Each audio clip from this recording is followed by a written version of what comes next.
Welcome to the Modern Real Estate Investor Podcast, where we interview the biggest and most successful real estate entrepreneurs, investors, and capital raisers in the world to provide you with the tool sets, the mindsets, and the skill sets to help you conquer yourself, your life, your marriage, and use real estate as your wealth creation vehicle so that you can live a more successful, happy, and fulfilled life of growth and contribution. If what you're after is having it all, if what you desire is becoming the best version you can be across all areas, mentally, physically, emotionally, spiritually, sentimentally, and financially, you've come to the right place. We will bring to you the best of the best real estate entrepreneurs who will give you the insights, knowledge, experience, and skills so that you can go out and crush it financially and across all areas of your life. Grab pencil and paper, sit back, enjoy, and you are welcome to the Modern Real Estate Investor Podcast. Hello, beautiful people. Welcome to another episode of the Modern Kings and Queens of the Modern Real Estate Investor Podcast, where we interview the most successful real estate investors, entrepreneurs, and capital raisers in the world to give you the tool sets, mindsets, and skill sets for you to conquer yourself, your life, your marriage, and use real estate as a wealth creation vehicle so that you can live a more successful, happy, and fulfilled life of growth and contribution. Today, I have Matthew Teifke. Is that how you pronounce your last name, man? Close. It's Teifke, but all good. Teifke. Cool. I'm Mexican, man. I just learned how to speak English, so I'm sorry. Matthew Teifke. He's a real estate investor, has a bunch of experience, decades, actually more than a decade of experience in real estate investing. He's a husband, he's a father, he's an entrepreneur, and he is a co-founder, co-owner of the Teifke Real Estate Brokerage, which is based out of Austin, Texas. And they're geared towards helping real estate buyers, sellers, investors, and agents. And he created the business as a way to fulfill his dream of creating financial freedom through real estate, and is helping many other people do the same. So, Matthew, thank you very much for your time, man. I know that we're having some technical issues here, and I have to do this podcast on my phone. But thank you for your patience, and you're welcome to the show. All right, man. Well, that is the life of the entrepreneur, right? Yeah. Constantly dealing with setbacks and challenges. So it's all good. And I'm very blessed to be here. And thank you for having me on your show. Thank you very much, man. Actually, one of the, I heard it from one of my mentors. His name is Peter Sage. And a defining principle that makes good entrepreneurs is their ability to handle uncertainty, right? So like how comfortable are you in uncertain times, right? And the reason that makes a really good entrepreneur is because the reality of life is that there is no certainty, right? Like certainty is an illusion, right? But most people are addicted to certainty. Like that's why they have a job, and that's why they prefer to stay in a job they hate that makes them feel unhappy and unfulfilled, rather than stepping into the uncertainty of the unknown and going for the business that they really want to start. So that like I was like facing a lot of uncertainty, and I'm glad that I was able to handle it by just improvising a little bit, and we're here. So yeah, man. So the first thing that I do with my guests, man, is I ask them to walk us through their real estate investing journey in 75 seconds or less. All right. I love it. Single mom. All right, you can go. Yeah, man. Single mom was the inspiration. She raised my brother and myself. She was cleaning houses. And by the time I was 16, she had 13 properties. So I was very blessed at a young age to see what's possible, what's required. Age 18, I got my real estate license. I was going to school in Corpus Christi. I was a full-time student. I got the rookie of the year. My first year in real estate, I made $13,000. Next year, I made $30,000. Next year, I graduated, and I went to work for a commercial brokerage in Austin, Texas, where I grew up. And then a year later, I got accepted to Texas A&M. They have a master's degree in real estate. I went and did that for 2 years. And while I was there, I got my appraisals license. I worked at a property management company doing leasing.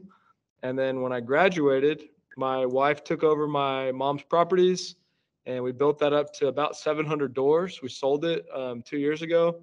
And then I started working at a commercial retail brokerage called Edge. I worked there for 3.5 years, and then I branched off and started my own. And now we have a real estate brokerage in Austin called TRE, and we're focused on building the entrepreneur and creating a space for agents to come and get more out of real estate for themselves and to do that with others. We've got 180 agents. we have a fund, we manage properties, and the whole goal is to provide a place where there's opportunities for everybody, to show people that in order to succeed in real estate, you got to have a no fear attitude and create an environment where everybody works with us, not for us. And the core Yeah. focus of the business is to make money in and on real estate, in on commissions, on the ownership side. And we really are trying hard to foster that entrepreneurial spirit. So we're here in Austin, Texas. We're growing. We're looking for partners all over the world, and couldn't be more excited about the team that we have. And the market shifted, but we just adapt and look for the new opportunities. That's awesome, man. Man, when I I asked for a couple of information, a little bit of information when we got this podcast scheduled, and I was going through that information, and I read masters in real estate, and I thought you were joking. I thought you were like, I don't know, like a joke maybe, because to be like a real estate entrepreneur, you really don't need a master's, right? So I thought you were joking, but it's real. Damn. Yeah. So tell me about that, man. 2 years, very financial based. There's maybe like 10 programs in the country that I know of, but A&M, in my opinion, is the best. And it's 2 years of hardcore studying, financial models, cap rates, IRR, net present value, discounted cash flow, study real estate law taught by an attorney, real estate appraisal taught by an appraiser. And when I was younger, I always wanted to be the best. And I said, I want to be doing more than anybody at 18, and the same at 19 and 20 and so forth. And then I learned about this degree, and knowing that I wanted to be in real estate as a career, that was the best education there was. And so I wanted to add that to my resume. And it's all real estate professionals that go through there, 100% job placement. Most people go and they work at Goldman Sachs or JP Morgan or Chase Bank, large institutions. I was one of the few that went the independent brokerage route, and then especially one of the few that did a little bit more residential focus. But it's 2 years of studying real estate at a very high level. So this attitude of wanting to be the best, did this come from your mom? And also, is your mom from originally from the U.S.? She is, and yes, that is from her. She pushed us a lot in a good way. Yeah. But I grew up playing baseball, and you get a good hit, and you watch the ball, and you get a double, and she's yelling at me, why'd you watch the ball? You could have got a triple. But she was a single mom raising 2 boys, and she worked a full-time job, and she bought a lot of real estate. So about as hard of a worker as you could imagine. I mean, it doesn't get much harder than a single mom. So where did she get that, man? Because I can't. Well, I grew up and my mother, raised me as best as she could, but she didn't. She didn't end up with a real estate portfolio by the time I was 16, right? So, and then my mom is the type of person that, I give her my iPhone and she's like, she literally throws the iPhone on the table and it's like if I give her a spider, right? So she just doesn't adapt and that doesn't grow. And I'm not criticizing her, but that's just a type of mentality that a lot of moms have. I show her my iPhone and she's like, no, I can't do it. I don't know how, right? And she freaks out, and it's been really hard for her to just keep on growing and keep on educating herself. So, where did your mother, get those traits? It's a good question. I mean, I'm sure some of it came from her parents. Her parents had their own small business and they were hard workers. I'm sure a lot of that, but also just she just had a deep desire to provide for my brother and myself, and she didn't have an option. I don't know. Was your mom single mom? Yeah, I was raised on food stamps and all that. Yeah. I have 2 kids right now, and I cannot imagine doing what she did. I mean, she was up every morning at 4 a.m. Out of the house, right? And so she was a grinder. She didn't have many options. I'm sure she had some of that definitely instilled in her from her parents, but still to this day, she has that mentality. I mean, she cold calls right now and deals with all the stuff you could imagine with cold callers, but she'll have a call with somebody and they'll remember that call for 6 months. Like she'll get to know everything about your life and who you are. And I mean, it'll bring people to tears, and she doesn't have to do that, but she does. That's how it is, man. Yeah. She's a special woman. And she deals with, all kinds of stuff. If you know, and some of the listeners, what you deal with cold calls, there's a lot of negativity. Hello, modern kings and queens. I'm sorry for the interruption. I know you're enjoying the episode, but I have something super important that you must listen to. If you've been following this podcast for a while now, it's because of one of two reasons. Number one, you aspire to have it all, to unlock your potential across all areas of your life and achieve true freedom physically, emotionally, spiritually, sentimentally, and of course, financially. And or number two, you're a real estate investor or an aspiring real estate investor who has chosen to use real estate as your wealth creation vehicle to achieve financial freedom. My mission as part of the Modern Kings and Queens movement is to help as many people as I can achieve financial freedom using the vehicle of real estate. And I believe that networking can be an incredibly powerful tool to help you unlock your potential across all areas, but more importantly, financially. More specifically, in real estate. I believe that in real estate, your net worth is your network. This is why I created the 4-step capital raising networking system to help real estate investors propel their growth by using a reliable system that will consistently help them connect with their ideal investors, build trust, add value, get their investors to promote them and put them in front of more investors, and raise more capital faster and in a much more effortless way so that they can become successful, not only financially, but across all areas of their life. If this is something that you want, and this is something that you're interested in, click the link below to gain access to a training that will explain the 4 steps to building a high leverage network that you can use to raise millions of dollars in capital, propel your growth in real estate, and achieve financial freedom in a much more effortless way so that you can have more time and energy to pour into every single other area of your life so that you can become successful, not only financially, but across all areas of your life. In this training, you will learn 4 things. Number 1, aligned connections. I'll show you how to network effectively and how to make sure that your networking efforts work by leveraging a secret, little known concept called the cloak track. Number 2, networking tool. I'm gonna reveal to you a secret networking tool that the top 5% of successful real estate investors use to become successful. And I'm gonna show you how you can use it too to become successful and get out of that 95% of real estate investors that don't really make it. 3, high status communication. In order for someone to invest in you, they have to feel like they know you, like you, and trust you. A lot of people can communicate, but very few can connect. High status communication will allow you to build trust and add value in a way that will make people feel like they know you, like you, and trust you for years in a time span of 30 minutes. And lastly, the 4th thing is the attention multiplication machine. The world doesn't run on oil anymore. It runs on attention. And this last thing, the attention multiplication machine, will show you how to get wealthy investors to promote you and put you in front of more wealthy investors so that you can raise more capital faster and in a much more effortless way. So if this is something that interests you, click the link below to go watch the training. Make sure you stay all the way to the end. If you find value and you want to book a call to talk about how you can get this completely offhand system, completely done for you system, implemented for you in the next 5 days. So click the link below. I'll see you on the other side. And I hope you enjoyed the rest of your episode. Thank you very much. Bye-bye. And she doesn't have to do with that, but she does. She just keeps pushing through, and she loves people. And that's known the second you talk to her. And she's a huge inspiration for me, for sure. Awesome. So she's still involved in all the business stuff and real estate. So is she running like her own company still, or is she working with you?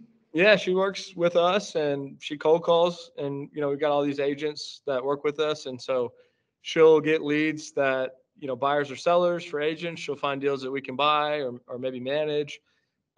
She doesn't own the company.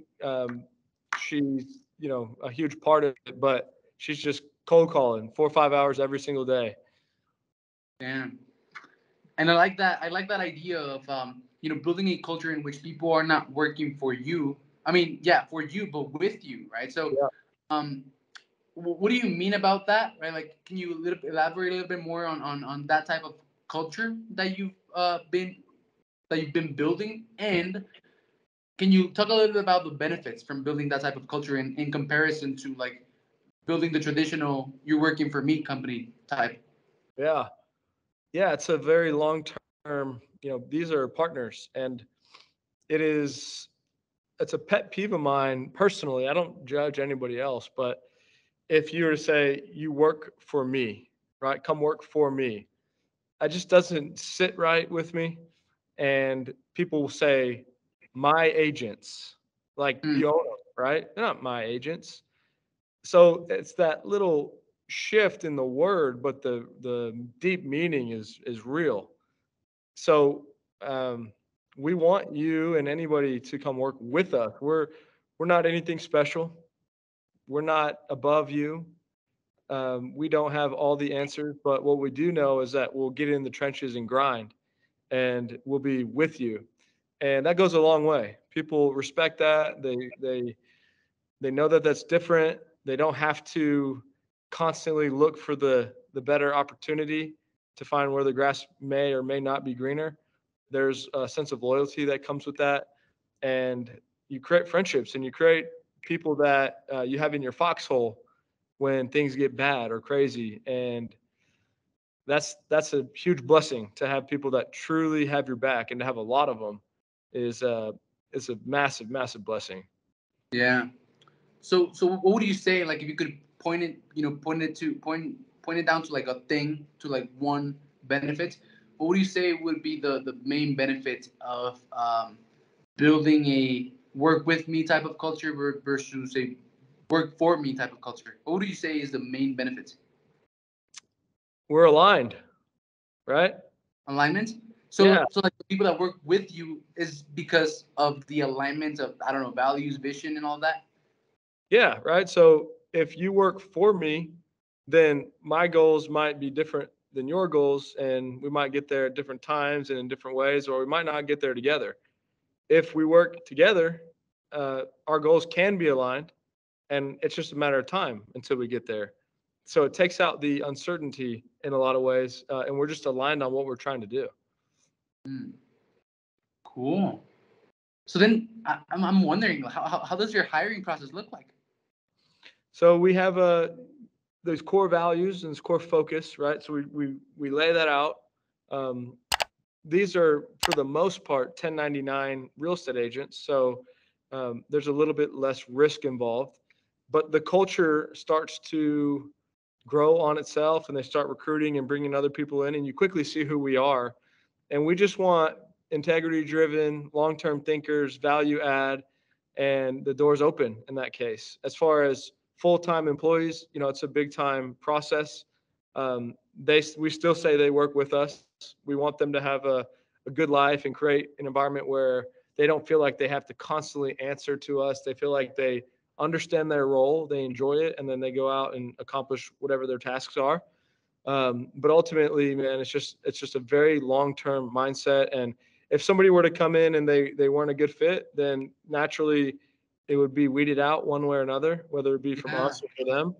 But we're not the type of people that want to have any closed doors. Every brokerage that I've ever worked at, there was a closed door where the guys, it was always guys. I was going to say guys and girls, but in my case, it was always guys. Will go and close the door, and that's where they're really making money. We don't have that, right? The door's open. Everybody can be involved. I give my phone book to people and say, hey, go call all these investors, right? We're looking for hustlers. We're looking for the right people. There's obviously risks. There's things that can and will go wrong. But like this podcast and like the entrepreneur life, you just push through. You Yeah. have an attitude and you keep on rolling. Yeah. I like that, man. I like that because I can see how, the right people will stay with you and will work hard and will be aligned with your values and with your mission and with your goals, and they would have this sense of, oh, we're going down the same direction, right? We're going there as a team. I can see how the wrong people would just be, taken out by themselves, right? Because they don't fit the culture. I like that. I really like that, man. So, if, let's say that I'm someone out there who, is interested in going into real estate, but doesn't know how to get started, or, maybe I don't know where to go, or maybe I've been to a couple of brokerages, but they have closed doors, like you said. And, I'm listening to this podcast and I'm like, thinking, oh, this might be my opportunity. Where could I go, man, to, I don't know, apply or get in contact with you to possibly become a an agent? Yeah, an entrepreneur is the goal. Very easy, man. My cell phone number right here, 512-914-4806. You can call me anytime, 512-914-4806. Our website is teifkerealestate.com. We're on Instagram. We're on Twitter. We're on TikTok. We're on Facebook. We have a pretty big media Yeah, component you have to what you we have do. pretty cool branding. I like Thank you. the entrepreneur. I like that. I like it. Yeah. We got an event at the end of April that we're throwing here in Austin that people can come to. We have courses and classes that we teach. I'm about to teach a real estate math class here. I'm at a college right now. But we're easy, man. We're super easy to get a hold of. Awesome, man. For sure, we're definitely going to have all of your social media wherever this appears, everywhere, and I like that. So, man, tell me a little bit about your your business model. I know that you have a fund, right? You have a fund, and then you have a lot of agents that work with you. So how is it that your model works? So you have a fund, investors come and put money in the fund, and you invest in properties, right? So what type of properties do you invest in? Small commercial, mobile home parks, apartments, fourplexes, sixplexes, and then some houses. And we've got an army of deal finders, right? All these That's agents awesome. that Yeah. find deals, and we raise capital and we buy these opportunities. We'll give the agents an opportunity to buy. Yeah. Yep. So the fund might own 75% and the agent might own 25%. It's very Cool. flexible and just constantly looking for value. And we want to hold these properties forever. Really. We're just trying to, create generational wealth with a bunch of people and try to have fun doing it. So then you don't sell the properties? You don't We buy to will. sell, you buy to hold? Yeah, we And buy to hold. We'll always look at offers and we'll always consider, but the mentality is just very, very long term. cool. So then an army of people who find the awesome deals, and then so then agents basically what they do is they find the deal, so they don't sell. Correct. Oh, But those are the we try to buy the best ones. If it's not a great deal, I mean, we're trying to buy value, right? And so if we don't think that there's value, then we'll put on the brokerage hat. And that's the whole in and on. And being an entrepreneur, there's so many different ways to approach these deals. that's awesome. And this is really like unique. And when so when you say that sometimes the real estate agent would get a percentage as well, right? So the fund might own 75% and the agent might own 25%. So does that mean that the investors get, some cash flow, some returns on their investment, as well as the agent? So the agent acts as if they're an investor. Is that how it works? Yeah. Cool. So then basically you work to like invest. You find the deals. That's crazy, man. Yeah, man, it's in and on. That's the whole deal. You're in the game, make money in on commissions, on the ownership side, and you can walk into a meeting and have 10 different ways to approach the deal, and not just offer let me help you sell or let me buy. I mean, we've got all kinds of solutions and ways to get creative. Maybe the owner keeps 10% or 20%. We're very flexible. We are good at putting these deals together and being creative once we find them. And so we're trying to create more deal finders that send us opportunities that we can partner on and team up on. Deal finders. Awesome. So then what would you say your main role is in your company? Is it deal finding or is it people finding? People for me. Yeah, people finding. So basically networking, right? One of the things that you said right now that which it takes to succeed is having a no fear attitude. Um, and right now, right, I'm able to like feel or hear that it also takes networking. So how do you go about that? How do you go about finding the right people with no fear attitude who align with your vision, your mission, your goals, and your values? Yeah, it's a lot. I spent probably 4 years, I'm not kidding, having 3 to 6 coffees or meetings a day. So I went through the process of In shotgun person? in person, shotgun, massive, massive, massive. I haven't found anybody who has more contacts in their phone than I do. And I wasn't doing it just to do it. It was natural. Like I wasn't trying to do it to say that. I just naturally did it. And then I looked one day, I had like 7,800, and I started asking people, and people that think they have a lot maybe have 2,000, right? So Yeah. ask somebody sometime. But I store everybody I talk to, even if it's an appraiser calling on a deal or an agent, I store their number. I periodically will just go check in with 50, 100 people randomly almost every other day. Cool. I'll invite people to lunch, coffee. I pay for it every time. And the way I look at it is some of them are not necessarily going to go bad, but some of them are going to be relationships that never turn into anything, or we don't even remember each other, unfortunately. But that's just like anything. I'm taking shots, right? Making offers or trying to make these meetings. And maybe, I don't know, maybe 2 out of 10 or 3 out of 10 turn out well. And I just see it as if I'm still talking to this person in 2, 3 years, then things are really good. I just took a lady out to lunch today, and a lot of people don't understand it, because I'm not necessarily there to pitch anything in particular. I am trying to build a relationship and see how I can add value, and it kind of throws people off. But the people that will come to the meeting, they typically understand the value to that, so it's a little bit easier because they're there for a reason too. Um, For sure. it's an interesting approach, but it's something that I enjoy. I get to talk to people, meet people, and it's cool to see what happens. And ultimately, I'm planting seeds, all kinds of seeds every day. 100%. Yeah, man. So one of the things that I make it a point. I actually track it. I track my habits, and a habit that I track is that I have to add value, right? Add to the relationship bank account of at least 3 people per day, That's right? great. So how I look at it, at this, how I see it is that, I'm gonna give you an analogy. Is like a relationship with a person is like a bank account, right? So like the reason why marriages don't work is just because your bank account with your wife is negative, right? So like there's nothing that you can draw from. It's negative. So what you gotta do is you gotta start adding to it, right? So you gotta start making deposits, and that's exactly how it works in life, right? So every single relationship that you have with every single person that you meet, it's a relational bank account. And if you go through life just making deposits in a bunch of people, you're building a bunch of relational bank accounts, and just like think of it as money. Later on, when you need something, when you need some relationship capital, right, you're gonna have a lot of relationship bank accounts that you can withdraw from, right? A lot of people that you can ask for stuff, for favors, for partnerships, for capital, for whatever it is that you need. So that was a great insight, man. I That's love it. something that Cool. I do every single day. And networking, like I believe that your net worth is your network. So so build one and the other one will follow. You're building your network. Your net worth is probably following.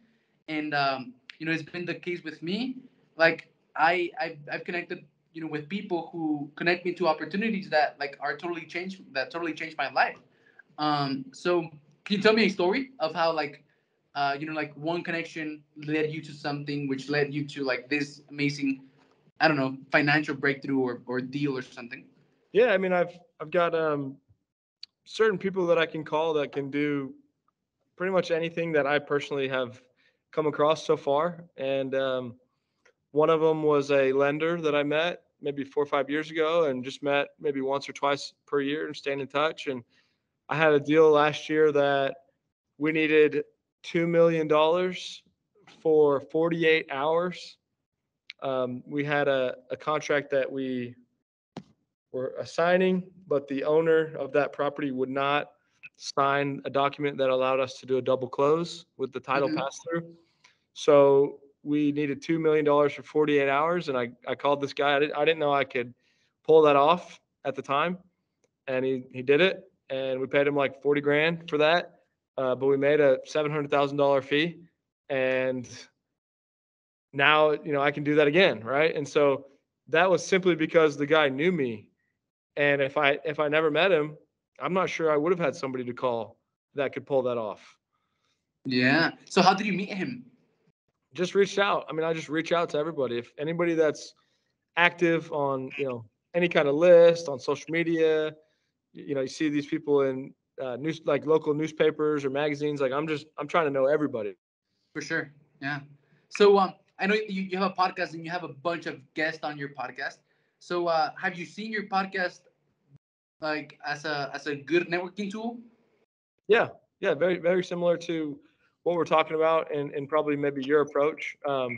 I've had people come on the podcast that we built the relationships with, and just play the long game with it. I mean, pretty much, I feel like the same thing you're doing in a sense.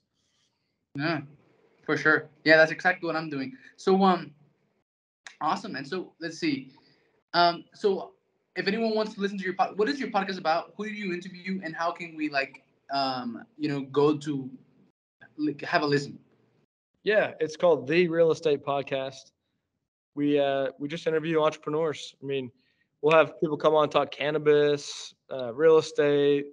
Doesn't always have to be real estate related, but we get into people's stories. We get advice. We try to add value for that person that comes on the show. We get content, but it's just business. People's journeys and what they have found success in, and then it's just a process of staying in touch with them. But you can find us on Spotify, on Anchor, we're on YouTube. We released the podcast there. Um, we're really not that hard to find, and we constantly put out content. Awesome, man. So we have a couple of minutes, and I like to stay within time, right? And I like to end with asking 5 questions.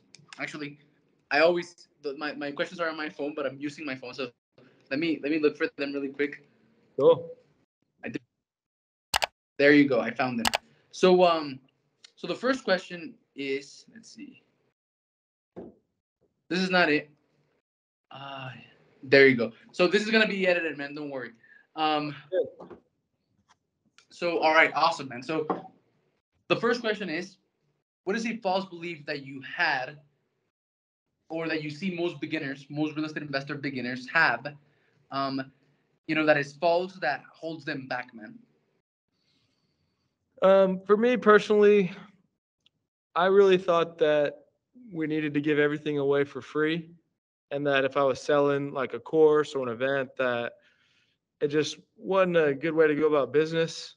But what I've learned is that people value things that they pay for.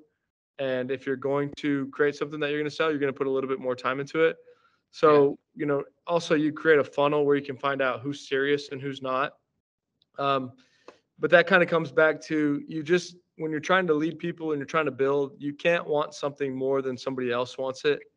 And my buddy John Michael told me, he's like, you got to be a lighthouse. You can't be a tugboat. And so I was trying to pull people, and I wanted them to succeed. They told me they wanted to succeed. I saw a passion, or I thought I saw a passion in their eyes, but they weren't really doing what was required. Mm-hmm. So some people need to, be sold a course or an event, and there is value to that. And maybe that, you know, lights a fire or a passion, but not everybody, you can sit down and talk and try to help. And so a limiting belief was like, courses and classes and events are a bad thing, or they're negative, or they're scams or whatever. And now we're kind of all in on it, and it's been very valuable. And it's another way for us to scale and to be able to communicate with more people. I like that, man. I like that analogy. Be a lighthouse, not a tugboat. Yeah. Yeah. Yeah, yeah. That's really awesome. And so I threw an event. I recently threw an event like a couple of months ago, and it was a total failure. It was an event for 100 people. Like 17 people showed up. I paid for like food and dinner and lunch and breakfast for 100 people, and just 17 people showed up. How many? But I paid for like an event for 100 people, right? Dinner, lunch, and Yeah. breakfast. How many came? 17? 17, yeah. Um, and that was 3 weeks after investing $10,000 into a mastermind, into the top 8 speaker mastermind. I like went through a 3-day event. On the first day, I was like, this is it. Like, this is what I want, right? I want to motivate, inspire, and bless man and woman. And speaking one to many is gonna help me here. I don't need anymore. Like, I don't need any more information. I'm in it. And then like 7 other people joined that program. And then like right now, like 5 months later, nobody else has thrown an event, right? So like they weren't really serious.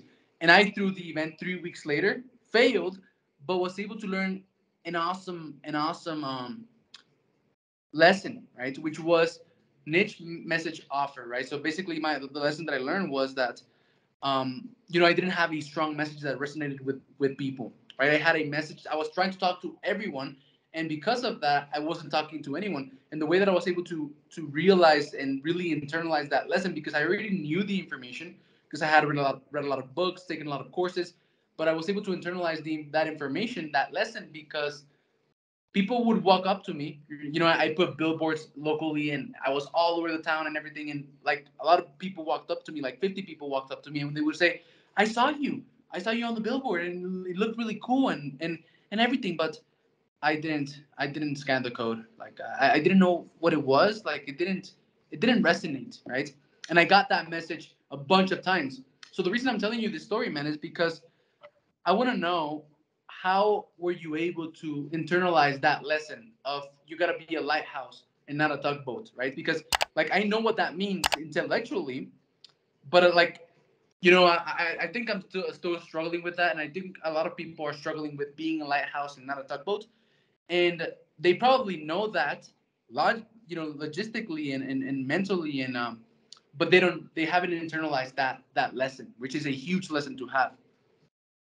Yeah, I mean, I just think that you got to not look for other people to solve your problems, and you got to do it yourself, right? Because you might think that meeting all these people like me, meeting all these people is gonna like solve a problem, but what are my habits? Like you were mentioning, like what do I wake up and do every day? And that's the lighthouse, right? And also recognizing that nobody that I ever tried to be around ever tried to pull me, right? I was always trying to be around them and I was trying to add value, but they weren't checking on me and making sure that I was staying on top of things and seeing if I was up in the morning. So it's just kind of what I was around and what I knew worked and how I saw that I would approach other people versus what I was doing. And I just knew it didn't work. Cool. Awesome. Well, thanks, man. The next question, man, is what is a mindset shift or an empowered belief that you should have to be successful in the real estate investing game? Apart from the negative belief that you shouldn't have, what it would be a positive belief, an empowering one that could help you be more successful faster. Yeah. I mean, you just got to realize that there's a lot of risk that you have to take, whether it's your time or, buying a deal. Um, you have to take risks. And I don't know if enough people really fully understand that. They think they're going to just analyze real estate and it's going to be this perfect deal that they do up front. It's going to make all this cash flow, but it's not, right? And you got to go buy 20 of them. And so you have to take risk and you have to think long term and then just recognize that you're going to have problems and you just solve them. No such thing as problems, only solutions, and you just move forward. Awesome. Awesome. Great advice, man, for sure. Yeah. Many people don't realize how much it takes, right? Right? Especially right now when entrepreneurship is like cool, right? And everyone wants to be an entrepreneur. So the next question is, man, building relationships and networking is key, right, to being successful in the real estate investing game, finding deals, raising capital, just as it has been your experience. So, what would be some networking strategies or networking advice that you could give on that? The biggest thing I can say is to stay in touch, right? And if, like, for example, if you're trying to buy an apartment complex, recognize that the relationship is more important than if that person's buying or selling that deal. And understand that if you can have it to where you call that person and they pick up your phone and they know your name, that's the win. Not whether they'll buy or sell, because very few are going to sell right away. But I mean, how easy would it be to just call the owner and are you buying or selling and then you move on? Or you say, hey, I see you got a vacant unit. Can I try to get you the highest rent that you have at that complex? Or, hey, man, I know you're apartment owner. I'm trying to do the same. I decided to sweep your parking lot. I thought you'd enjoy that. And you send them a picture.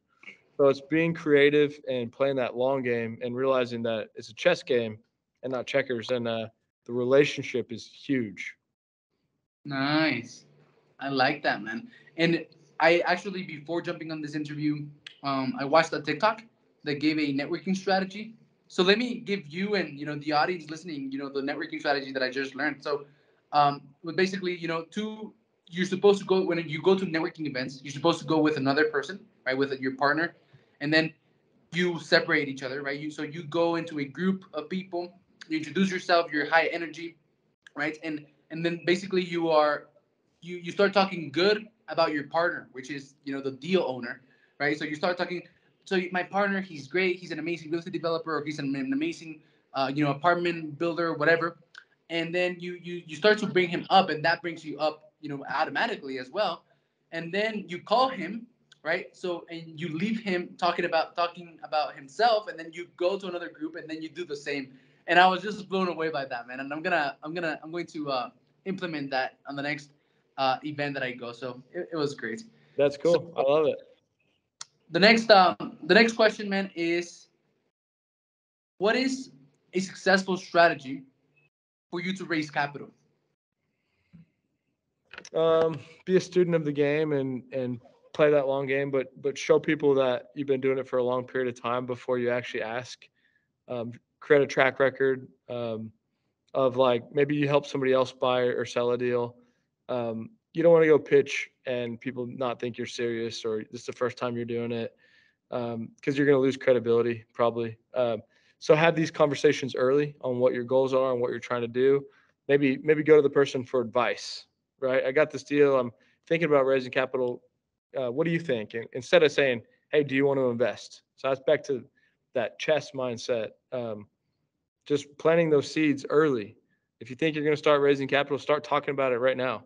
And that way, the third time you see your uncle at the barbecue, he knows that you've been doing it for 2 years, right? Yeah. So it's a long-term approach with it.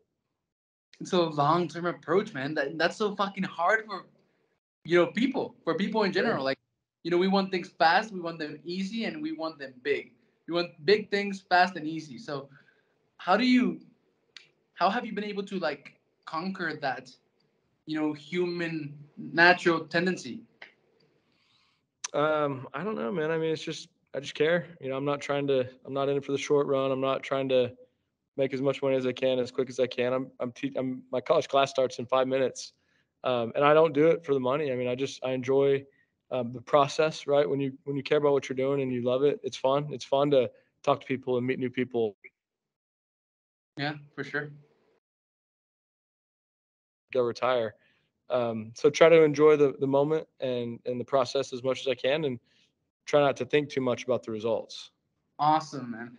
So the last question, Matthew, is knowing what you know now, what piece of advice would you give yourself at the beginning of your journey, of your real estate investing journey, when you were like 18, to help yourself have, this is funny, faster and easier success? Yeah, I would have just done everything I'm doing now, but more systematized. And I didn't realize this whole relationship aspect until maybe 5 years ago. Mm-hmm. So if I would have understood that earlier on, I would have had more relationships, more connections, and a better process to stay in touch with all these people. Cool. Awesome, man. So, man, I've really enjoyed this episode. We're at the end, and we have all of your socials and all of your websites and social media and everything. But is there any special place that you would like to send people to learn more about you or anything like that? Not in particular. I mean, they got my cell. We're all over social media. If they want to come to our event, April 29th here in Austin on a Saturday, it'd be great. But yeah, we're easy, man. If there's somebody that anything resonates with, I want to be here to support them and dead serious about being easy to get a hold of. So, here to be a resource. So the Entrepreneur Real Estate Workshop, really quick, where is that going to be and when? April 29th here in Leander, just north of Austin, Texas. Awesome. Awesome, man. So, man, that's it. Thank you very much for your time. I really appreciate it. And I'll see you later. We'll be in touch. Brother. Appreciate it. Thank you for listening to the Modern Real Estate Investor Podcast. We want you to know that we love and appreciate you, and we're super grateful about being part of your journey of becoming a successful real estate entrepreneur and having it all. Please share this episode with a friend who you think will be impacted positively. Send it to someone who you know is interested in real estate and dreams of having it all and being the best they can be across all areas. And if you thought this episode was really valuable, share it on your social media as a post or a story. We have a special gift for all of those who contribute to the Modern Kings and Queens movement. So for those of you who decided to share this episode and help us spread our message, send me a message letting me know on any social media platform at Alex Ramirez, the Modern King. I have a special surprise for you. Thank you for watching, and I'll see you later.